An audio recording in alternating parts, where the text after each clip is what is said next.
Bonjour et bienvenue à tous. Je me présente, je suis Laurent Etienne, vétérinaire, porte-parole du COVAC, le collectif de vétérinaires pour l'abolition de la corrida. Nous sommes heureux de vous accueillir grâce au directeur de l'école, Christophe Degers, dans ce bâtiment, qui était auparavant celui de médecine et que j'ai bien connu, mais qui a depuis été refait à neuf avec plusieurs amphithéâtres, dont celui-ci, hormis sa façade style art déco, qui a été conservée.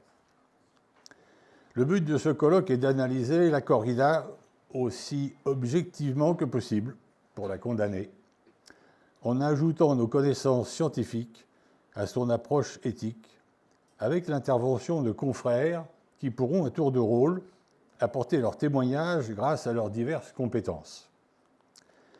Pour cela, après l'historique de COVAC que va nous faire son cofondateur, le professeur Jean-François Coureau, le docteur Jean-Paul Richier, qui est psychiatre, également cofondateur du COVAC, va vous présenter la corrida sous différentes approches et surtout vous montrer une vidéo d'une dizaine de minutes qui permettra de bien prendre conscience de sa cruauté, notamment grâce à des prises de vue de très près.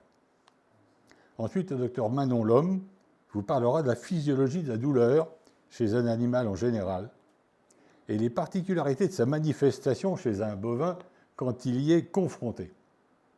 Et je prendrai sa suite pour montrer les accessoires utilisés dans les arènes, les lésions qu'ils provoquent et leurs conséquences. Puis, le docteur Jean-Paul Richier reprendra la parole pour vous parler de l'aspect psychologique de la corrida chez l'homme.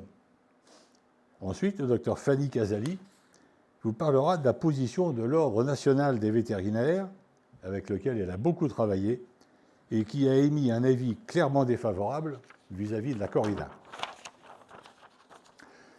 Puis Nicolas Bureau, qui est juriste, vous parlera de la loi qui protège abusivement la corrida et des jurisprudences qui s'y rapportent. Enfin, et surtout, nos confrères, les docteurs Arnaud Bazin, sénateur, et Loïc Dombreval, ancien député, nous expliqueront pourquoi, alors que 80% des Français sont favorables à son abolition, il est si difficile de légiférer pour l'obtenir. Une conclusion s'imposera enfin pour clore ce colloque. Suivra, si vous le voulez, une séance de questions que certains parmi vous voudront nous poser éventuellement. Bien sûr, beaucoup d'entre vous connaissent déjà ce que nous allons dire. Mais ce colloque va faire l'objet d'un enregistrement et d'un montage par notre réalisateur Baptiste Genreau, ici présent, qui sera destiné à être diffusé autant que possible sur les réseaux sociaux à des influenceurs, des journalistes ou des politiques, ce qui nous oblige à être très complet et très précis. Et avant de nous séparer, pour discuter un peu entre nous, et vous remercier d'être venus, nous vous proposons de nous retrouver à partir de 17h30 pour une petite collation rafraîchissante et sucrée à la sortie de l'amphithéâtre. Je vous souhaite un bon colloque et je vais donner la parole à notre ami journaliste et animateur, Hugues Pénaud.